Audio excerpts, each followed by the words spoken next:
The 4x4 Podcast, episode 152. Whether you're going to start a trip to Tierra Del Fuego or simply hitting the forest roads in the Ozarks for the weekend, Artemis Overland Hardware has just what you need. Visit online at artemisoverland.com. That's ARTEMIS overland.com, or visit their awesome showroom located in Springfield, Missouri. You're listening to the 4x4 Podcast, the podcast all about four-wheeling, overlanding, off-road racing, and the outdoor lifestyle. We talk about news, tips and tricks, answer your questions, and interview big and little names in the off-roading world. So whether your rig is busted and you're in the shop wrenching on it, or you're on your way to the trail, join us and we'll keep you plugged in on topics to help you get away. Here are your hosts, Dan, Craig, and Rich. Good afternoon, Rich and Craig. How are you today? I'm just doing awesome. How about yourself? Making it. Craig, you there this time? Yeah. Okay. I think I'm there now. Okay. Back behind the curtains here, we had a technical malfunction, so this is, I don't know. We've tried this a couple times, but it's functioning now. Everything's good to go. So it has been, I looked back, the last time we all sat down to record together was in December. It is now March 28th when we are recording this because life went a little bit crazy. Didn't stop as the coronavirus has taken over everything now. So, it's definitely taken over my life, I can tell you that. Oh, yeah. I don't know of anybody that has not been impacted by virus shenanigans. But we do still have, I've got a couple interviews recorded, so we need to do a couple episodes to get those out here. And, just to catch up on everything that's happened between the three of us since December.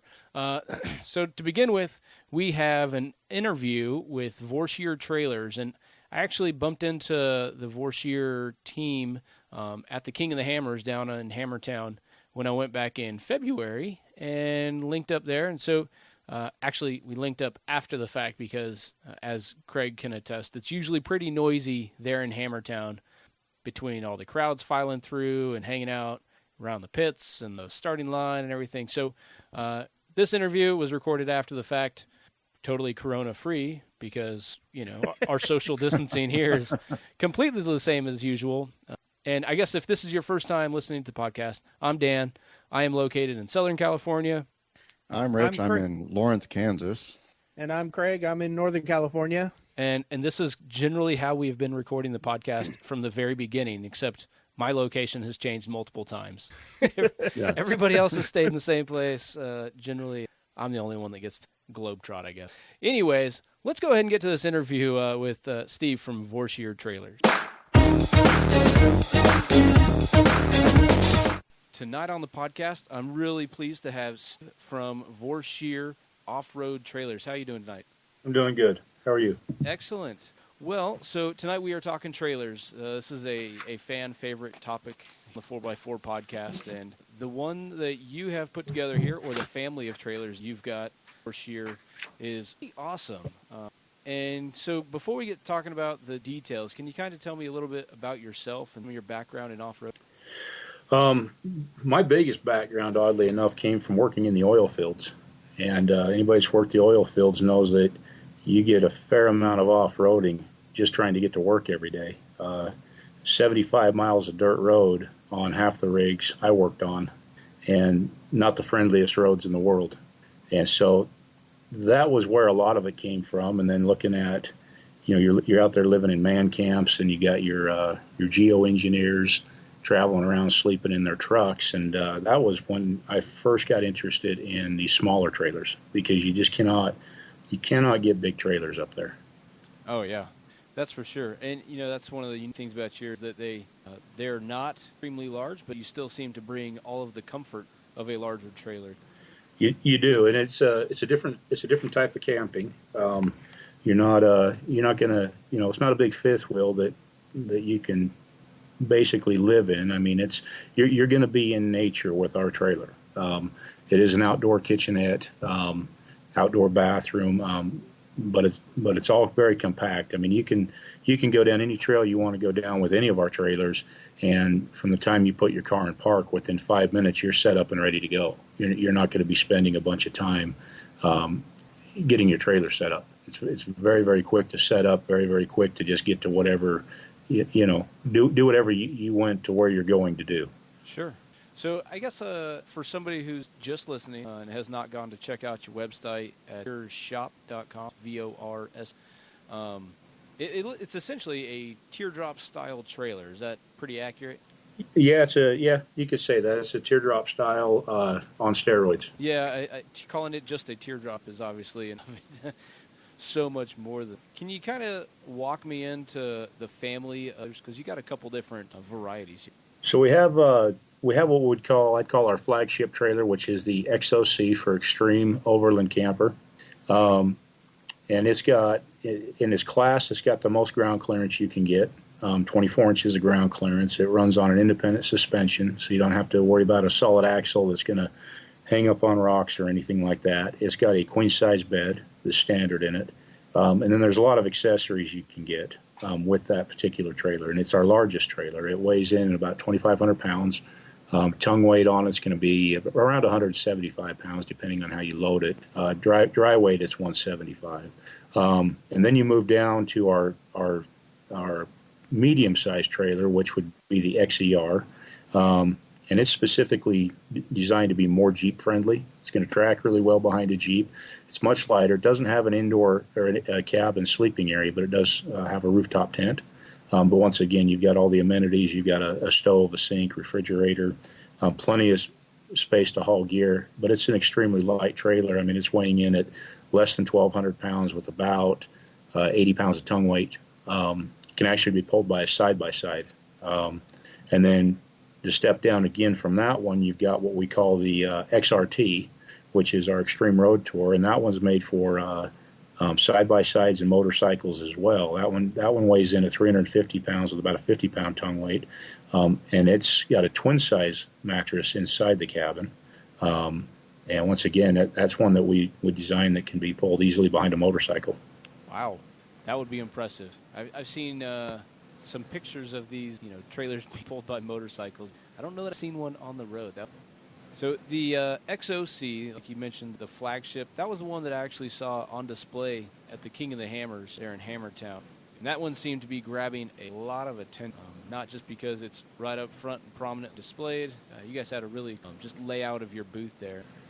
One thing I think that grabs a lot of people's attention with the XOC in particular, when they see it in person, most people are pretty awestruck by it. It's bigger than they expect. We do hear that commonly. It is bigger than people expect. The most common thing that we see from people that see it in person is the quality of how well it's actually built. At Vorsheer, we put a lot of time into what's referred to nowadays as the digital manufacturing age that we're in. Everything that we do at Vorsheer is designed 100% in CAD. And we utilize the latest in 3D, laser cutting, CNC machines, CNC benders, welding technology, everything across the board. We utilize all the latest technologies. And one thing about our trailers, everything for our trailers is manufactured specifically for the trailer. So we're not trying to stress anything outside its operating parameters. Everything's designed for the trailer and the function of that trailer. And within our industry, we do see a lot of people that are trying to build similar trailers with kind of whatever they can get their hands on. And it's not to say they make a bad product, but consistency tends to lag behind. Once again, our big thing is the Toyota manufacturing concept.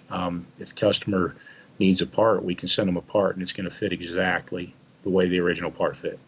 So we put a lot of time and effort into that. Yeah, for sure. I built an off-roadable camper trailer for myself that I think would probably be closer to the one you talked about for the Jeep. There's no area inside. I built that for myself and my family back in 2015. Having gone through that experience, there is no way in 100 years I could build something myself that comes anywhere close to the XOC. Not something I have the skill set for, even though I'm a pretty good builder. It's phenomenal, the craftsmanship and the quality material. It is, and from time to time, people come in and they want to check it out. They're trying to build their own, and like I said, I mean, once they see it in person, most people are taken back by the level of detail. There's a lot of detail in our trailers. We put a lot of time into the little things. It's you know, when you're out overlanding and you're making your own trails and stuff, I mean, everything's going to matter, and you don't want things that are going to break or not function or you got to fight with. And plus functionality is a big part of what we do. It can't just look good. It actually has to function. It has to serve a purpose. Sure. And so we put a lot of time into functionality. Yeah, it just seemed all like laid out, just very intuitive. The things that really caught my attention right off the bat, though, was the frame of the living space and everything is built on top of.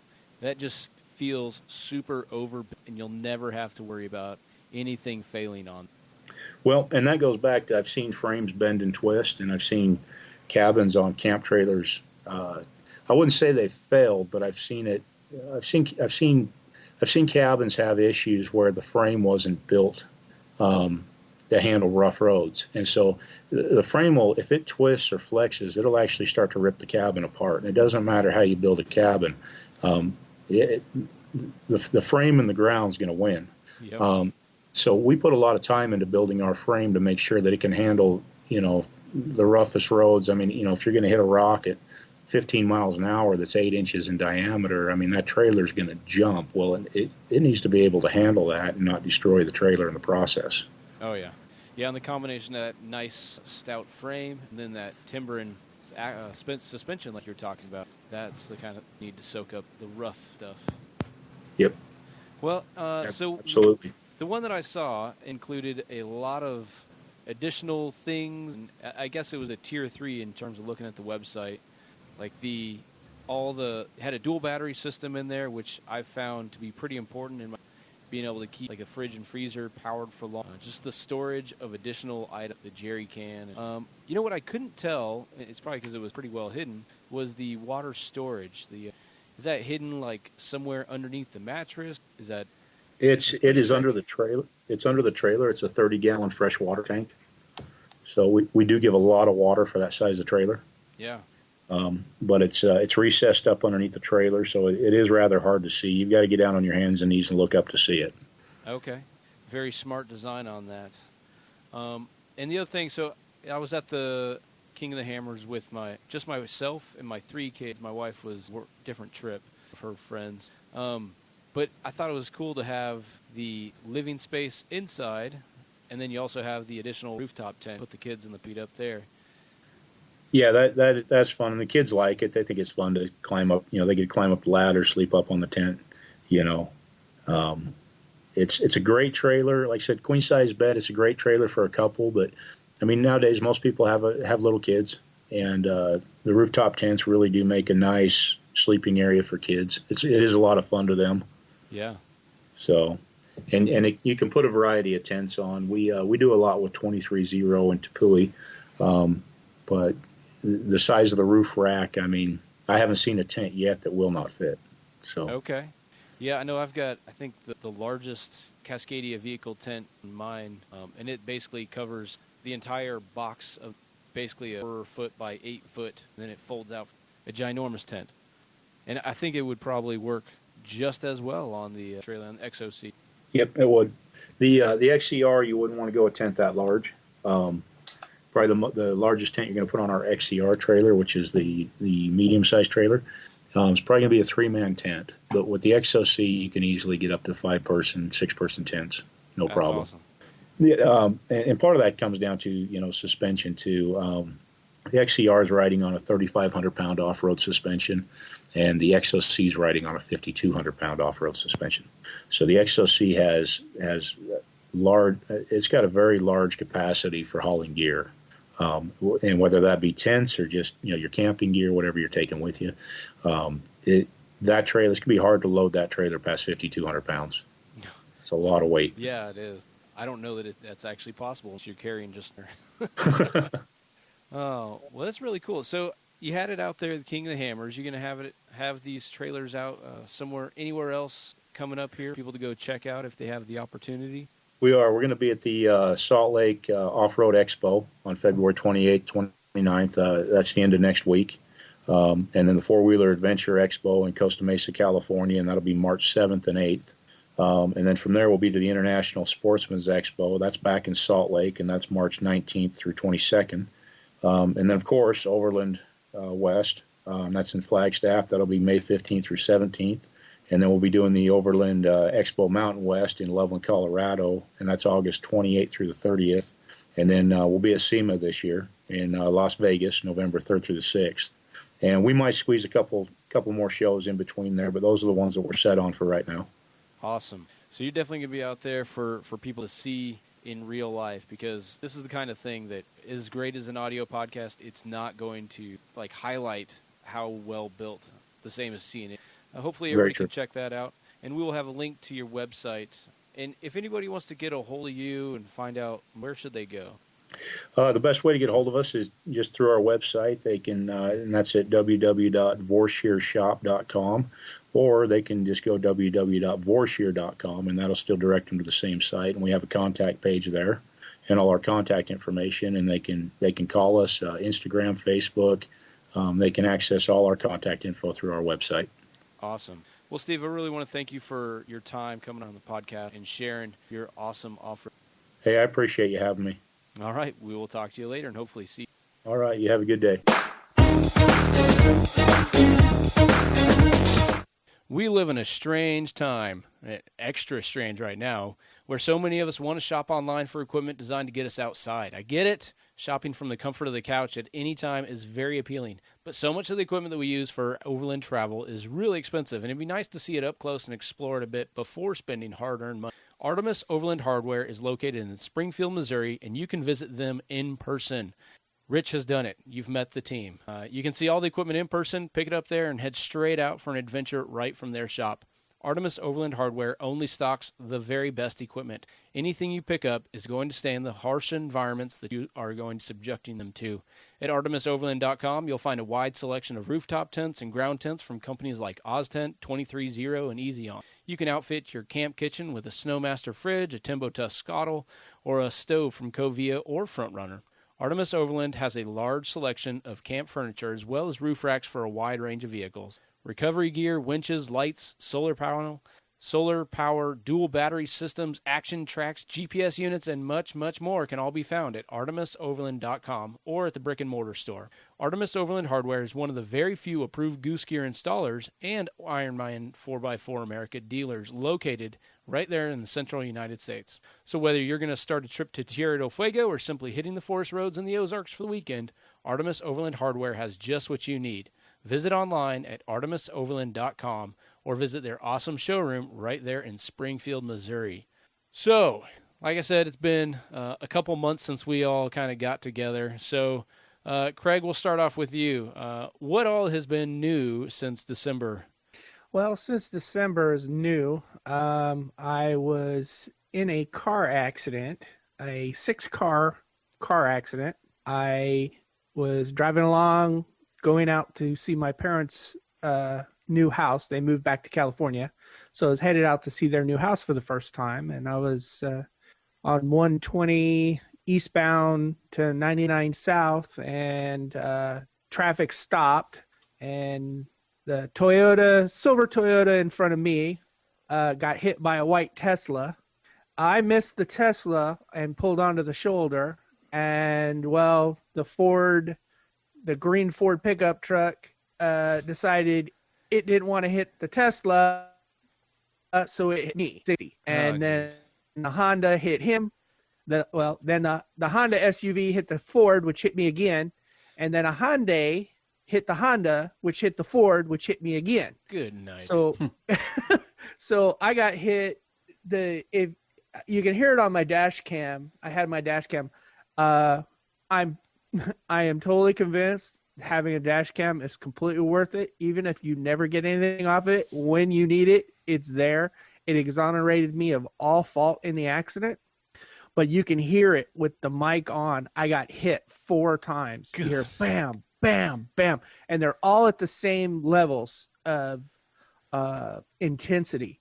So each car hit me doing at least 60. Good so night. My car has $5,500 worth of sheet metal damage and $8,000 worth of frame damage. So What were right you now, Yeah. my Dodge, I had a 2010 Dodge Charger. Oh, okay. Yeah, she is not driving right, and I'm surprised it's driving at all. surprise. Well, here surprisingly, the taillights aren't even busted. He hit me just right, so the taillights are still functional. Can't open the trunk. Had to pull everything out from. I had to pull the back seats down and pull everything out of the trunk. But my insurance company screwed up, and they linked me with the wrong accident. Oh, God. And so now I had to get a lawyer to get him to figure it all out, because when we got the accident report does not even have another person with the same insurance as I do. So they're all different insurance companies within this 6-car accident. Not one of them is the same as mine. So I'm like, oh crap. So luckily when I called in to do my verbal report to my insurance company, and the woman's all, oh yeah, okay. Well, I'm here with Craig, talking about the accident that happened on the 7th, February 7th at 3:30 in the afternoon, and 3:30 p.m. And I'm like, no, my accident happened on the 8th at 11 a.m. in the morning. So haven't you guys seen because I posted my dash cam, and I actually sent that link to my insurance company. So they didn't even look at that yet, I guess. So, well, this seems like an easy fix with the police report and everything. Yeah, it is. But the problem is now the coronavirus started. So there's nobody in the State Farm office to figure it all out to finish it. So I'm driving a busted car until they buy my car out, because I already had it went to a body shop and had them do the estimate on how much it was going to be cost to fix it. Well, the car's worth about $3,500, and because I had 162,000 miles on it, going down to LA and back all the time, and running around for the podcast. Yeah. And so in that situation, they have to lay blame before they can pay out. Well, they still haven't laid blame because of the 6-car accident, because 3 people hit me. They have to I'm like, how hard it is to just divide that by the 100% fault, divide it by 3, and give me my money for my car so I can buy a new car. I'm just amazed that it's drivable. Yeah. Well, it is. At freeway speeds, it don't feel right. So people are getting pissed off at me because I'm actually doing the speed limit. Because if I go over the speed limit, 65 on the freeway, it doesn't feel right. So I stay at 65. People are getting pissed off because they're stuck behind me. I'm doing 65 and they want to do 80. Oh, Lord.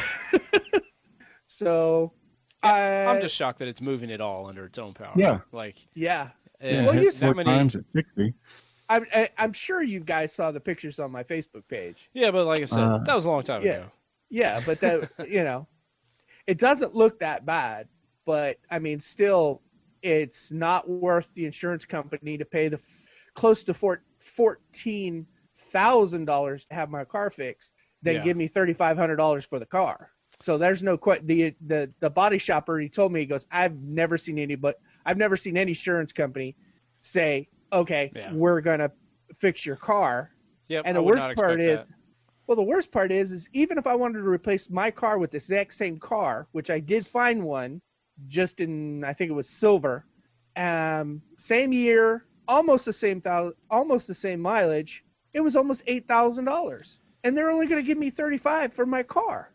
So I'm like, so I have to go into debt to buy my exact same car that I just paid off 6 months ago.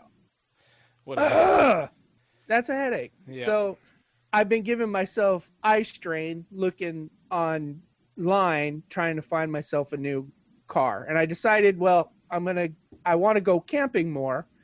And with my Jeep down, I decided I'm going to get I was looking at getting a Durango, or a Jeep Grand Cherokee. Okay. So those are what I was looking at, and I found a Overlander, but the problem is we've been locked down here in California. They ask us not to go anywhere. Yeah. Most dealerships are closed. I was going to call this dealership today and ask them if they were actually open. It's in Santa Rosa, so it's about an hour and 15 minutes from here. I was going to go up there and ask them, see if I can make a deal on that, because it was a 2017 Jeep Grand Cherokee Overlander. It's only had 30,000 miles on it, but it was fully loaded. Yeah. Unfortunately, it's still gray. I was hoping for a silver one or a blue one, but it's gray. It has everything I want on it: trailer hitch, panoramic sunroof, cooling and heating seats. So I'm like, okay, this would be a good commuter car because it's a 6-cylinder, and it also will work for at least going camping. And once my Jeep's more rolling and I can take my Jeep wheeling, I can flat tow my Jeep with it. Yeah, my dad's got the Grand Cherokee Overlanded, except his has the the EcoDiesel. He loves it, so that's a good choice. Yeah, I found a couple of EcoDiesels, but they're just a little bit more out of my price range because I've already my bank pre-approved me. I went down to my credit union and they pre-approved me for so much amount of money, and I'm like, okay, I could deal with those payments. They're giving me a great deal, and so that's the thing is, and that's what I've been doing since December, trying to and going to a chiropractor because it did a job on my back. Luckily, the doctor says I'm lucky that the seat broke or the seat ratcheted back. Yeah. Because if it hadn't, it probably would have when I got hit, it probably would have springed me forward into my steering wheel.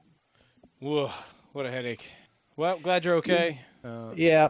But it's been tough at work because I have to work too. Yeah. And so at the end of the day, it really in the neck and the shoulders is yeah. I'm sure sitting in a truck seat is not great. Getting bounced around for a couple hours. Yeah. And with everything going on, my company says that we are mandatory that we need to work, or they need to be able to service their customers because we do some specialized places that will need what we deliver. Yeah. So okay. And keep the economy running. Well, that's good. Well, Rich, what all you been up to? Work, lots and lots and lots of work. That's really about it.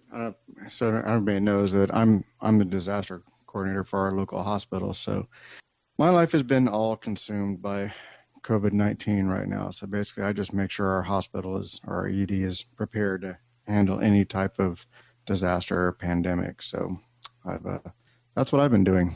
So the only thing I've done to my truck in the garage segment, the only thing I've done to my truck is add a bin for the bed of my truck that's airtight that I can throw all of my COVID-19 infected scrubs into, so I can go straight to the washing machine when I get home. Yeah, so you wash your scrubs at home? I'm kind of surprised that they don't have like a special. No, it's completely safe. No, you just wash it with your regular clothes. It's fine. Yeah. Well, I guess that's good to know. Yeah. I thought I saw a new vehicle in the driveway. Yeah, I guess I have been working on that. My son has been saving up, and he bought himself a 95 Ford Ranger 4x4. So it's a fun little truck we've been working on. We replaced all of his lights with LEDs. The headliner it looked like someone stuck a angry, pissed off Wolverine in there. Just shredded. Went at the headliner, so we took that out and we got a Mexican blanket and we replaced it with that. And currently, we've got the seats out, so we're making seat covers for it too, using the same style blanket. So yeah, well, it looks pretty good. Did you? So last time we talked about it. Last time I had my headliner out, I put that sound deadening material. Yeah, we didn't do that. Mainly because it's not that would cost more than the truck. Well, sounds like you got a good deal on the truck. Well, amazingly enough, it's a 95 Ranger, and it's only got 85,000 original miles on it. Whoa. I know. I mean, it looks like it was used as a work truck, but no, I checked and we looked, and that's the actual miles. That's pretty awesome. Yeah. So you got any big plans for it, or is this just going to be a get-around truck for him? Or It's just a get-around truck right now because he's the one paying for everything, so I'm helping him out a little bit. But he's trying to decide what route he wants to go. So yeah, well, that's a good first vehicle. I steered him towards the hashtag Danger Ranger on Instagram, and that's preoccupied all of his time right now. So. Yeah, once he discovers all the fiberglass fender flares and how easy it is to turn that into a pre-runner, it's all over. Yep. Man. All right. Well, so I've been pretty busy. I think we last talked, I was talking about going to a 1-ton steering for the, and I finally got it installed. And I went with the setup from Cav Fab.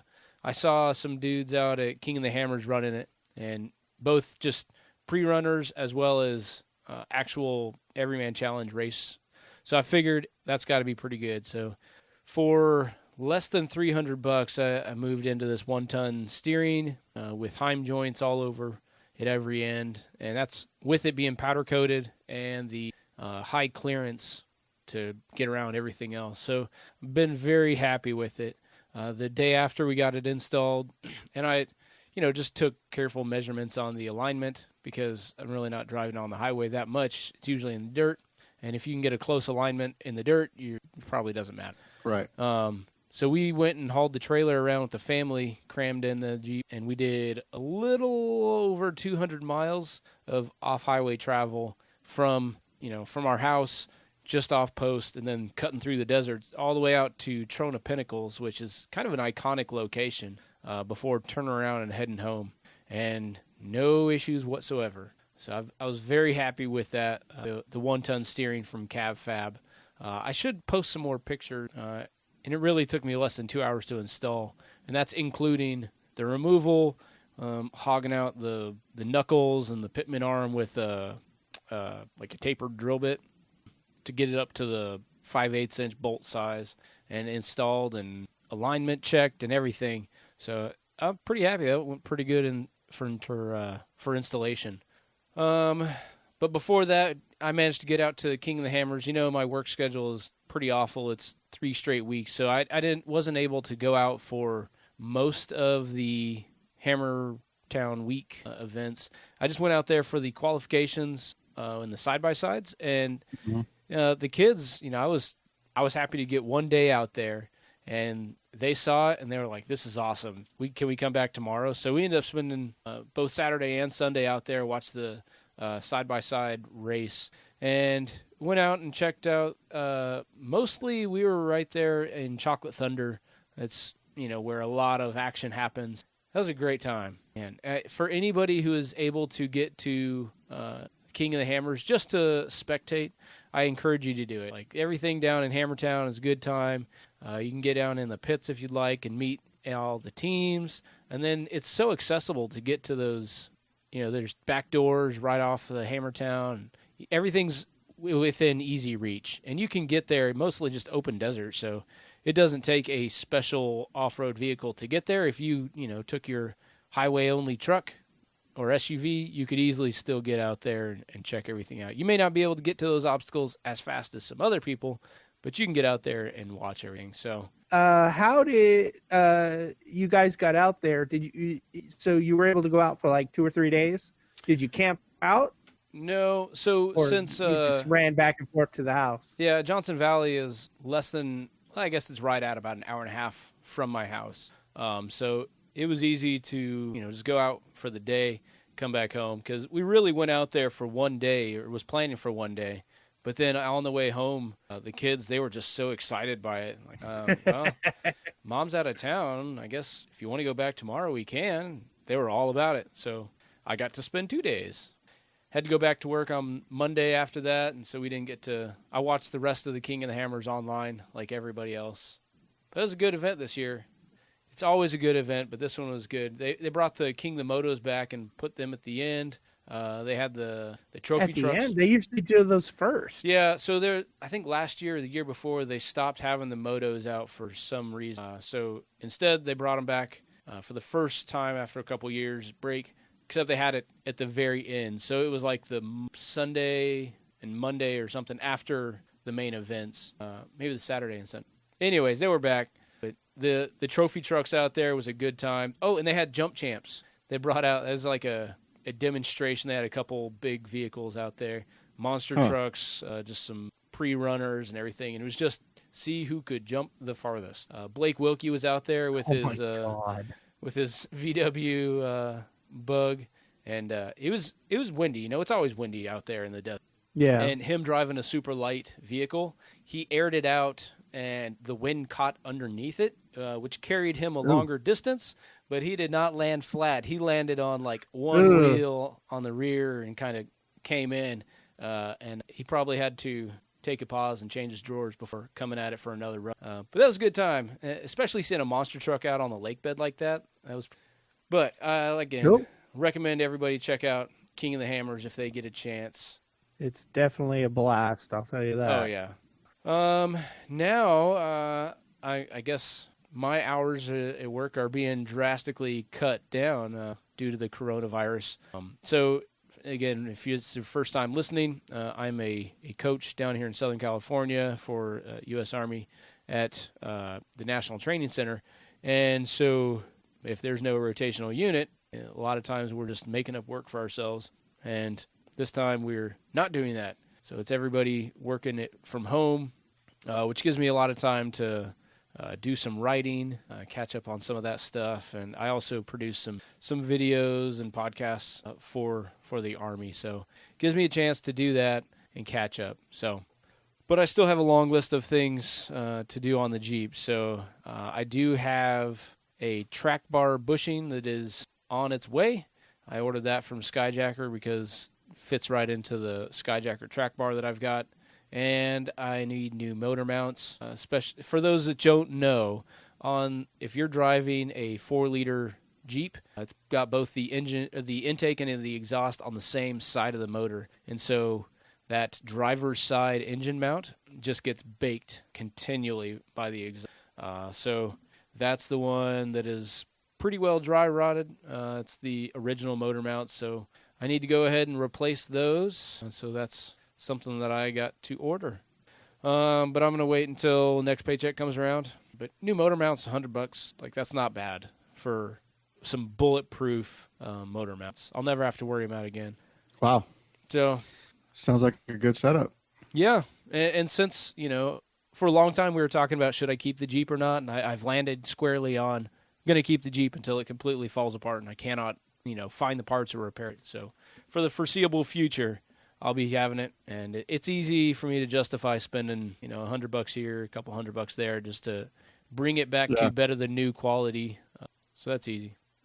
But I guess that is it for what's in the news, unless you guys have any questions there. I don't know, interesting to see what the future holds here with the corona stuff. I'm kind of curious, how does the world society back down from this quarantine that we're on and kind of re-enter society together? But we'll get there eventually. But till then, it gives us a chance to produce some more shows. So we're going to wrap up this one here, episode 151, and we'll have to link back up because I've got more stuff to share. We've got an interview recorded with Overland Eats from Instagram if you want to check that out and get ahead of it. And some other stuff. Oh, Milestar Tires. I talked to Milestar Tires. I've seen them a lot. So looking forward to sharing those here in the upcoming weeks, days. Who knows? Yeah, I can't wait to hear that interview. Like I said, I've seen a few people running them basically on social media, but I have no real actual experience with it. So yeah, well, they're headquartered pretty close to me, just kind of down the hill from the Cajon Pass, within an hour and a half of me. Their distribution center and their headquarters. So I may have to, I don't know, once I'm allowed to venture out farther than the end of my driveway, maybe I'll go check them out there in person. But that is it for now. You can check out the show notes for this episode at the 4x4podcast.com/152. And if you want to just share the file, this audio file, just go to the 4x4podcast.com/152mp3. Great time. All right. Well, thanks again to Artemis Overland Hardware for making this show continue. Be sure to check them out at artemis.com. You can find them on Instagram, Facebook, and, of course, artemisoverland.com. And, if you appreciate this show, be sure to head over there and say thank you to Artemis Overland for their continued. And if you want to contact us, you can reach us on email, the 4x4podcast@yahoo.com. We're on the Facebook, the Instagram, and the Twitters. We are at the 4x4 Podcast on all of those. And you can send us a voicemail, 719-924-5337, or a text message. Either way, we'll get your feedback and be able to talk about it here on the show. Now it's time to hit the trails. So tread lightly, God bless, and stay safe while exploring your world whenever the coronavirus allows you to get outside.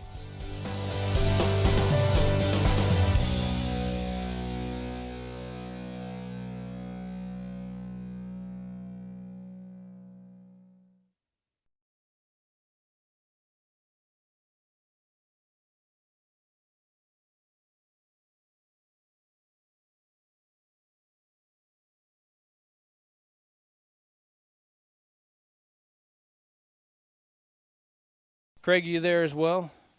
No technical malfunctions? Just kidding. There is a technical malfunction. I can hear you. I can't. I think. Did I do something? Craig, keep talking. You can hear that. I can hear that, yeah. What the? Everything was working just fine. So you can hear me, but you can't hear Craig? Yeah. That's a Facebook issue. That's a Messenger issue. Literally everything was working perfectly. Yeah. So you can't hear him at all? No. That is weird, because I can hear everybody. This is ridiculous. Check. Primary speaker view, it shows that Craig is talking because it snaps over to him, but there's no sound. Why don't you check out and check back in? No, Dan. Sure hit the button.